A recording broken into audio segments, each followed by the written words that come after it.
दिल्ली के शाहीन बाग इलाके में रहने वाले लोगों का ये कहना था कि उनके इलाके में उनकी मर्जी के बिना परिंदा भी पर नहीं मार सकता। मगर एक बार रात के करीब 2 बजे दिल्ली पुलिस के द्वारा उनकी ये गलत फहमी हमेशा हमेशा के लिए दूर कर दी जाती है। दरअसल उस रात अचानक से शाहीन बाग इलाके की एक गली में दिल्ली पुलिस और एनएसजी कमांडोज की गाड़ियों की आवाजाही बढ़ जाती है और फिर कुछ ही देर बाद एनएसजी कमांडोज उस गली में मौजूद अलग अलग घरों की छतों पर अपनी अपनी पोजीशन ले लेते हैं। इसके साथ ही दिल्ली पुलिस के एक एसपी अपने कुछ जवानों के साथ एक घर के दरवाजे को खटखटाते हैं। दरवाजा खटखटाने के कुछ देर बाद ही अंदर की तरफ से एक सफेद रंग का कुर्ता पजामा पहना हुआ शख्स उस दरवाजे को खोलता है। जैसे ही वो शख्स दरवाजा खोलता है तो दरवाजे के बाहर खड़े दिल्ली पुलिस के वो जवान पल भर में ही उसे अपनी हिरासत में ले लेते हैं। और जब तक दिल्ली पुलिस के उन जवानों के द्वारा उस शख्स को हिरासत में लेने के बाद गली के बाहर सड़क पर खड़ी हुई गाड़ी में नहीं बैठाया गया, तब तक ऊपर की तरफ अपनी अपनी पोजीशन लेकर बैठे हुए एनएसजी के कमांडोज पूरी तरीके से अगल बगल में अपनी नजरें गड़ाए हुए थे ताकि इस कार्यवाही में किसी भी तरह की कोई भी चीज बाधा ना बन पाए। क्योंकि इनपुट ये मिला था कि जिस शख्स को वो लोग उठाने के लिए आए थे, अगर उसको वहां से उठाया गया यानी कि गिरफ्तार किया गया तो उसे किसी भी हालत में वहां से पुलिस स्टेशन या फिर किसी सीक्रेट इंटरोगेशन रूम तक नहीं ले जाया जा सकेगा, क्योंकि उसके अगल बगल में ऐसे लोगों का जाल बिछा हुआ था जो कि उसके ऊपर किसी भी तरह की आंच आने पर उसको बचाने के लिए अपनी जान तक भी दे सकते थे। लेकिन आखिर वो शख्स कौन था? और अगर वो इतना ही कुख्यात और खतरनाक था तो वो शाहीन बाग की उस गली में आखिर इतने नॉर्मल तरीके से कैसे रह रहा था? और जो दिल्ली पुलिस की एनएसजी कमांडोज के साथ ये कार्यवाही की गई थी, इस कार्यवाही के पीछे क्या वजह थी? जिस शख्स को उठाया गया था, क्या वो शख्स कोई आतंकवादी था या फिर वो कुछ ऐसा करने वाला था जिसकी वजह से कुछ बहुत बड़ा खतरा पैदा होने वाला था? इन सब सवालों का जवाब आपको इस वीडियो के अंदर मिलेगा, इसलिए वीडियो को पूरा देखना मत भूलना। दरअसल उस रात दिल्ली पुलिस के द्वारा जिस शख्स को उठाया गया था, उस शख्स का नाम मोहम्मद शेख था। लेकिन मोहम्मद शेख कोई आम इंसान नहीं था, बल्कि पिछले कुछ दिनों से वो एक ऐसी साजिश रच रहा था जिस साजिश के तहत उसके निशाने पर कोई और नहीं बल्कि भारत के प्राइम मिनिस्टर नरेंद्र मोदी थे। कहने को तो वो शख्स बाकी की दुनिया की नजरों के सामने एक आम सा दिखने वाला कपड़े सिलने वाला टेलर था, लेकिन उसका ये पेशा तो उसके खौफनाक मंसूबों के ऊपर एक कवर था जिससे किसी का भी शक उसके ऊपर नहीं जा सकता था। लेकिन आखिर उसकी इस असलियत के बारे में दिल्ली पुलिस को भनक कैसे लगी और वो मोदी के साथ ऐसा क्या करने वाला था जिसकी भनक लगते ही दिल्ली पुलिस ने उसे रातों रात उठा लिया? दरअसल हुआ यूं था कि भारत की इंटरनल खुफिया एजेंसी आईबी यानी कि इंटेलिजेंस ब्यूरो को अपने किसी सोर्स से यह पता चलता है कि आने वाले कुछ दिनों में भारत के अंदर कोई बहुत बड़ा आतंकवादी हमला होने वाला है। लेकिन यह हमला कब, कहां और कैसे होगा, इसके बारे में कोई जानकारी नहीं थी। इसी वजह से आईबी के द्वारा इस इंटेल को भारत की इंटरनेशनल खुफिया एजेंसी रॉ के साथ भी शेयर किया जाता है। अब जैसे ही रॉ के हाथों ये इंटेल लगती है तो कुछ ही टाइम बाद उसके एक एजेंट के द्वारा रॉ को पता चलता है कि कुछ लोग हैं जो चोरी छुपे किसी तरीके से बॉर्डर पार करके भारत में घुसने में कामयाब हो गए हैं और भारत में आने का उनका कुछ बहुत बड़ा मकसद है, जिसके लिए उन्हें पिछले कई दिनों तक पीओके वाले हिस्से में ट्रेनिंग भी दी गई है। इसके साथ ही एक खबर के द्वारा यह भी कंफर्म हो गया था कि जो कुछ भी होने वाला है वो दिल्ली के अंदर ही होने वाला है, जिसकी तैयारियां दिल्ली के किसी न किसी कोने में बेहद ही गुप्त रूप से चल रही हैं। अब जब सुरक्षा एजेंसियों की नजरों में ये चीज साफ हो गई कि जो कुछ भी होने वाला है वो दिल्ली के अंदर ही होने वाला है, तो जाहिर सी बात थी कि जो लोग बॉर्डर पार करके भारत में कुछ बड़ा करने के लिए आ रहे थे वो भी अब तक दिल्ली तक आ चुके थे।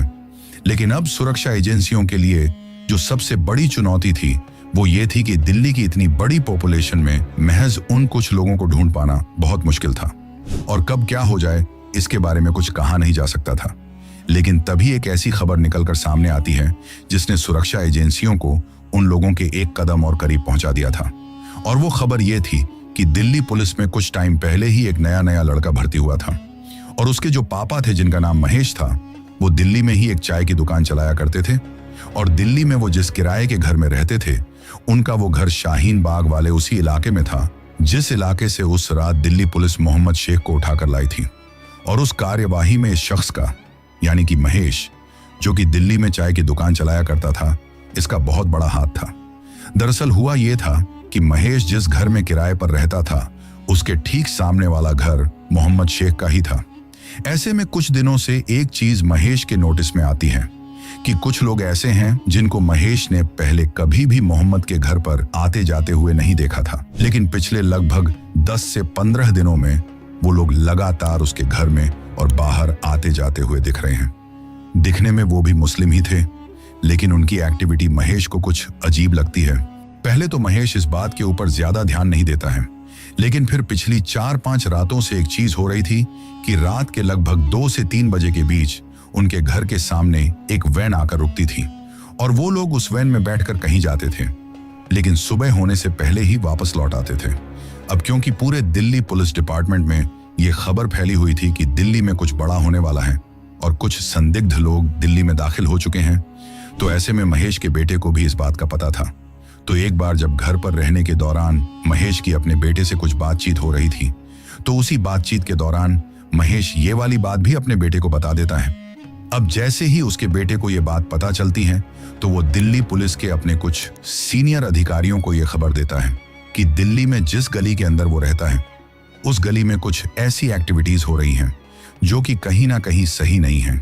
इसके बाद ये इंटेल दिल्ली पुलिस के जरिए आईबी और फिर आईबी के जरिए रॉ तक पहुंचाई जाती है। जैसे ही रॉ के अधिकारियों तक ये बात पहुंचती है, तो वो लोग इस खबर को भारत के national security adviser Ajit Doval के साथ शेयर करते हैं। जब तक ये सब घटनाक्रम हो रहा था, तब तक अजीत डोभाल देश के अंदर मौजूद नहीं थे। वो किसी इंटरनेशनल काम से किसी दूसरी कंट्री में गए हुए थे, पर वापस आते ही डोभाल इसी काम पर पूरी तरीके से लग जाते हैं। लेकिन बिना किसी सबूत के साइन बैग जैसे इलाके से एक शख्स को उठाना भी ठीक नहीं था, क्योंकि वह इलाका एक समुदाय विशेष का इलाका था। तो ऐसे में दंगे फसाद होने के चांसेस थे। तो इस वजह से सबूत जुटाने के लिए डोभाल के द्वारा मोहम्मद शेख के ऊपर नजर रखने के लिए अपने कुछ एजेंट छोड़े जाते हैं। वो एजेंट मोहम्मद शेख के ऊपर 24 घंटे नजर रख रहे थे। इसके साथ ही अजीत डोभाल बाकी की चीजों के ऊपर भी नजर रखते हैं, क्योंकि उनको ये डर था कि हो सकता है ध्यान भटकाने के लिए इस तरह की खबर जानबूझकर फैलाई गई हो, ताकि उनका ध्यान किसी और तरफ हो और हमला किसी दूसरी जगह पर हो जाए। अब जब उन लोगों के ऊपर नजर रखे जाने लगी, तो पता चला कि मोहम्मद शेख के घर में जिन लोगों का आना जाना हो रहा था, वो टोटल 5 लोग थे। उन 5 लोगों में से एक बूढ़ी औरत भी थी, लेकिन अब अचानक से ही वो बूढ़ी औरत दिखना बंद हो गई थी। यानी कि उस बूढ़ी औरत को छोड़कर अब सिर्फ 4 लोगों का ही मोहम्मद शेख के घर पर आना जाना हो रहा था। और फिर कुछ ही दिनों बाद उन 4 में से भी एक शख्स गायब हो जाता है। धीरे धीरे ऐसे करते करते वो 5 के 5 लोग ही अब मोहम्मद शेख के घर पर आना जाना बंद कर देते हैं। जब उन लोगों का आना जाना बंद हो गया, तो सुरक्षा एजेंसियों को लगा कि शायद वो वास्तव में ही उसके कोई रिश्तेदार थे, जो कि कुछ दिनों तक उससे मिलकर वापस जा चुके हैं। लेकिन सुरक्षा एजेंसियों का ऐसा सोचना बिल्कुल गलत था, क्योंकि वो लोग मोहम्मद शेख के कोई रिश्तेदार नहीं, बल्कि वही लोग थे जो पाकिस्तान से सरहद पार करके हिंदुस्तान में किसी आतंकवादी हमले को अंजाम देने के लिए आए थे। और वो आतंकवादी हमला भी कोई ऐसा वैसा हमला नहीं था, बल्कि एक फिदायनी आतंकवादी हमला था, जो अगर कामयाब हो जाता तो इस वक्त हम लोग हमारे देश के एक और प्राइम मिनिस्टर को खो चुके होते। और इस बात का खुलासा तब हुआ जब नरेंद्र मोदी की बिहार के पटना शहर में एक रैली थी। जिस जगह पर उनकी रैली होनी थी, उस जगह पर खुशकिस्मती से महेश के उसी बेटे की ड्यूटी लगा दी जाती है, जो कि दिल्ली पुलिस में कांस्टेबल था। और जिस दिन प्रधानमंत्री मोदी का वो रैली वाला कार्यक्रम था, उस दिन से लगभग 1 हफ्ते पहले ही उन लोगों को वहां की सुरक्षा व्यवस्था देखने के लिए भेज दिया गया था, जो कि पीएम मोदी की सिक्योरिटी एजेंसीज एसपीजी और एनएसजी के साथ मिलकर उनके एक हेल्पर के रूप में काम करने वाले थे। अब कुछ सुरक्षा कारणों के चलते हम उस लड़के का यहां पर नाम तो नहीं ले सकते, जो दिल्ली पुलिस में कांस्टेबल था, लेकिन जब वो वहां पर ड्यूटी कर रहा था, तो अचानक से उसकी नजर में कुछ ऐसा आता है जो कि कहीं ना कहीं उसको खटकता है। दरअसल हुआ यह था कि उस जगह पर ड्यूटी लगने से पहले, जब वो अपने पापा के साथ अपनी उसी साइन बाग वाले इलाके में अपने किराए के घर पर था, तो 1-2 बार उसने भी मोहम्मद शेख के घर पर आने जाने वाले उन 5 लोगों को देखा था। ऐसे में उसे उन 5 लोगों की शक्ल अच्छी तरीके से याद थी।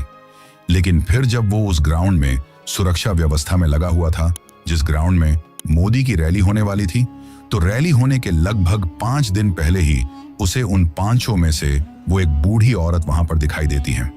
उस औरत को देखकर वो कांस्टेबल सोचता है कि ये तो वही औरत है जो मोहम्मद शेख के घर पर पिछले कुछ दिनों से दिखाई दे रही थी। अब जब पहले दिन वो उस औरत को वहां पर देखता है तो वो उस बात को इग्नोर कर देता है, लेकिन वो औरत लगातार 3 से 4 दिनों तक उसे उसी ग्राउंड के अगल बगल में भटकती हुई दिखाई देती है। इसके साथ ही वो एक बात और नोटिस करता है कि वो उस ग्राउंड की तरफ काफी गौर से देखती रहती थी, जैसे कि उसकी नजरें हर वक्त किसी ना किसी चीज को ऑब्जर्व कर रही हों। अब जब ये चीज हुई तो वो अपने सीनियर ऑफिसर को इस बात के बारे में इन्फॉर्म करता है, जिसके बाद जैसे ही बाकी की सुरक्षा एजेंसियों को इस बात का पता चलता है तो आम पब्लिक में पैनिक क्रिएट ना हो, इसके लिए सुरक्षा एजेंसियों के द्वारा सिर्फ ये आर्डर दिए जाते हैं कि रैली वाले दिन अगर वो औरत ग्राउंड के अगल बगल में कहीं पर भी दिखाई देती है तो उसे किसी भी हालत में ग्राउंड के अंदर नहीं घुसने देना है। अब जिस दिन ये चीज हुई थी उसके एक दिन बाद ही उस ग्राउंड में प्रधानमंत्री मोदी की रैली होनी थी, लेकिन लास्ट वाले दिन वो बूढ़ी औरत उस ग्राउंड के अगल बगल में किसी को भी दिखाई नहीं देती है। तो सुरक्षा व्यवस्था में लगे हुए हर किसी शख्स को यही लगता है कि शायद ये सिर्फ एक गलत फहमी थी, लेकिन फिर जिस दिन रैली होनी थी उस दिन एक बहुत बड़ी गड़बड़ी हो जाती है। और वो गड़बड़ी ये थी कि पहले प्लानिंग के अकॉर्डिंग जनता पहले ग्राउंड के अंदर आने वाली थी और उसके बाद में प्रधानमंत्री मोदी स्टेज पर आने वाले थे, लेकिन फिर मोदी रोड शो के द्वारा जनता का अभिवादन करते हुए स्टेज तक जाने का तय करते हैं। और उस रोड शो में उनके काफिले के पीछे पीछे ही ग्राउंड के अंदर जाने वाली जनता भी थी। उस पब्लिक की भीड़ से रोड पूरी तरीके से खचाखच भरा हुआ था। ऐसे में हर एक इंसान के ऊपर नजर रखना और उसकी तलाशी लेना बहुत मुश्किल था। और उसी भीड़ में ना जाने कैसे वो बूढ़ी औरत ग्राउंड के अंदर तक पहुंच जाती है, लेकिन उसका ग्राउंड के अंदर तक पहुंचने का क्या मकसद था इसके बारे में किसी को कुछ भी पता नहीं था। लेकिन तभी पब्लिक के अंदर सिविल ड्रेस में जो कमांडोज थे उनमें से किसी एक की नजर उस बूढ़ी औरत के ऊपर पड़ जाती है। इसके बाद तुरंत हाई अलर्ट मैसेज क्रिएट किया जाता है और किसी भी तरीके से उस औरत को पकड़ने की कोशिश की जाती है, लेकिन भीड़ का फायदा उठाते हुए धीरे धीरे वो औरत लोगों के बीच से होते हुए सबसे आगे वाली लाइन तक पहुंच जाती है और ठीक उसी जगह पर जाकर खड़ी हो जाती है जिस जगह के सामने से होते हुए कुछ ही मिनट में प्रधानमंत्री मोदी गुजरने वाले थे। पर तभी एसपीजी की एक महिला कमांडो के द्वारा उस बूढ़ी औरत का हाथ पकड़कर उसे खींचते हुए साइड में ले जाया जाता है। लेकिन ताज्जुब वाली बात यह थी कि जिस वक्त वो कमांडो उसको साइड में ले जाना चाह रही थी उस वक्त वो बूढ़ी औरत वहां से बिल्कुल भी नहीं हिलती है और जबरदस्ती वहीं पर खड़े रहने की कोशिश करती है, जिसके बाद बलपूर्वक वो कमांडो उसको वहां से खींचते हुए साइड में लेकर जाती है और फिर बाकी के कमांडोज के द्वारा उसे एक सीक्रेट जगह पर ले जाया जाता है ताकि पब्लिक में किसी को भी इस बात की भनक ना लगे। और फिर रैली के अंदर नारों का इतना ज्यादा शोर था कि किसी को भी इस बात का एहसास ही नहीं हुआ कि कुछ ही मिनटों में वहां पर हुआ क्या है। हालांकि तभी धीरे से प्रधानमंत्री मोदी तक भी यह खबर पहुंचा दी जाती है कि वो स्टेज से आगे पब्लिक तक न जाए, क्योंकि कभी कभार मोदी खुद से ही पब्लिक से हाथ मिलाने के लिए और उनका अभिवादन करने के लिए उनके बहुत करीब तक चले जाया करते थे। लेकिन इधर जैसे ही उस बूढ़ी औरत को साइड में ले जाया जाता है और उसकी तलाशी ली जाती है तो तलाशी लेने वाले कमांडो के हाथ कांप जाते हैं, क्योंकि उसने कपड़ों के अंदर अपने आप को पूरी तरीके से एक टाइम बॉम्ब से कवर कर रखा था और उस टाइम बॉम्ब की डिजिटल स्क्रीन पर अब सिर्फ कुछ ही मिनट का टाइम बचा था। पर उस बूढ़ी औरत के पास कोई भी रिमोट नहीं था। साथ ही उसके हाव भाव और बोलचाल को देखकर भी सुरक्षा एजेंसियों को यह समझ में आ गया था कि ये कोई पढ़ी लिखी औरत नहीं है, बल्कि इसको तो एक मोहरा बनाकर यहां तक भेजा गया है। इसके बाद बम को रिफ्यूज करते ही उस औरत से सख्ती से पूछताछ की जाती है, जिसके बाद वो सारी बातें उगल देती हैं और उसी इंट्रोगेशन में मोहम्मद शेख का नाम निकलकर सामने आता है। पता चलता है कि मोहम्मद शेख धर्म की आड़ में आतंक फैलाने वाले पॉपुलर फ्रंट ऑफ इंडिया यानी कि पीएफआई का हिंदुस्तान की सरजमीन पर एक एजेंट था। इसके साथ ही यह भी पता चलता है कि उस दिन प्रधानमंत्री मोदी के ऊपर वो फिदायनी आत्मघाती आतंकवादी हमला सफल होते ही उस बूढ़ी औरत की तरह ही वो बाकी के जो 4 लोग थे वो देश के बाकी के अलग अलग शहरों में बम ब्लास्ट करने वाले थे, ताकि देश में ऐसी स्थिति बन जाए जिसको संभाला ही ना जा सके। लेकिन वो 4 लोग कहाँ थे, इसके बारे में उस औरत को कुछ भी पता नहीं था। ऐसे में उसी रात को सुरक्षा एजेंसियों ने शाहीन बाग के उस इलाके से मोहम्मद शेख को उठा लिया था। लेकिन बाद में पता चलता है कि जिस वक्त उसको घर से उठाया गया था, उस वक्त अगर इस काम को करने में दिल्ली पुलिस और एनएसजी के कमांडोज सिर्फ आधे घंटे भी लेट हो जाते तो मोहम्मद शेख शायद कभी भी पकड़ में नहीं आता, क्योंकि जिस वक्त उसके घर का दरवाजा खटखटाया गया था उस वक्त वो अपने घर के अंदर हड़बड़ाहट में अपना सारा सामान ही पैक कर रहा था और वहां से फरार होने की फिराक में था, क्योंकि उसे पता चल चुका था कि मोदी के ऊपर उनका इतने दिनों से प्लानिंग के बाद किया जाने वाला आतंकवादी हमला फेल हो चुका है और इस फिदायनी आत्मघाती हमले के लिए उन्होंने जिसको तैयार किया था वो सुरक्षा एजेंसियों की पकड़ में है, तो अब उसको किसी भी वक्त पकड़ा जा सकता है। इस बात का उसे अच्छी तरीके से अंदाजा था। लेकिन फिर उस रात उसको वहां से उठाते ही बाकी के 4 लोगों की जानकारी भी सुरक्षा एजेंसियों को लग जाती है, जिसके बाद अलग अलग शहरों से उन 4 को भी बेहद सावधानी से पकड़ लिया जाता है और इस तरीके से भारत के प्रधानमंत्री के ऊपर और पूरे देश में अलग अलग जगहों पर होने वाले हमलों को सुरक्षा एजेंसियों के द्वारा नाकाम कर दिया जाता है। और इन सब में भारत के राष्ट्रीय सुरक्षा सलाहकार अजीत डोवाल और दिल्ली में चाय की दुकान चलाने वाले महेश का बहुत बड़ा हाथ था, क्योंकि अगर महेश के द्वारा शुरू में मोहम्मद शेख के घर पर आने जाने वाले अनजान लोगों की इंटेल न मिलती तो शायद इस कड़ी को कभी सुलझाया ही नहीं जा सकता था, और जब तक सुलझाया जाता तब तक शायद बहुत देर हो चुकी होती और वो लोग अपने मकसद में कामयाब हो जाते। दोस्तों, अगर हमारी ये 2D एनिमेशन वाली वीडियो आपको पसंद आई हो तो वीडियो को एक लाइक और चैनल को सब्सक्राइब जरूर करें। हम आगे भी ऐसी ही कहानियां 2D एनिमेशन के जरिए आपके लिए लाते रहेंगे, इसलिए चैनल को सब्सक्राइब करना ना भूलें, क्योंकि आपका एक सब्सक्राइब भी हमें बहुत मोटिवेट करता है।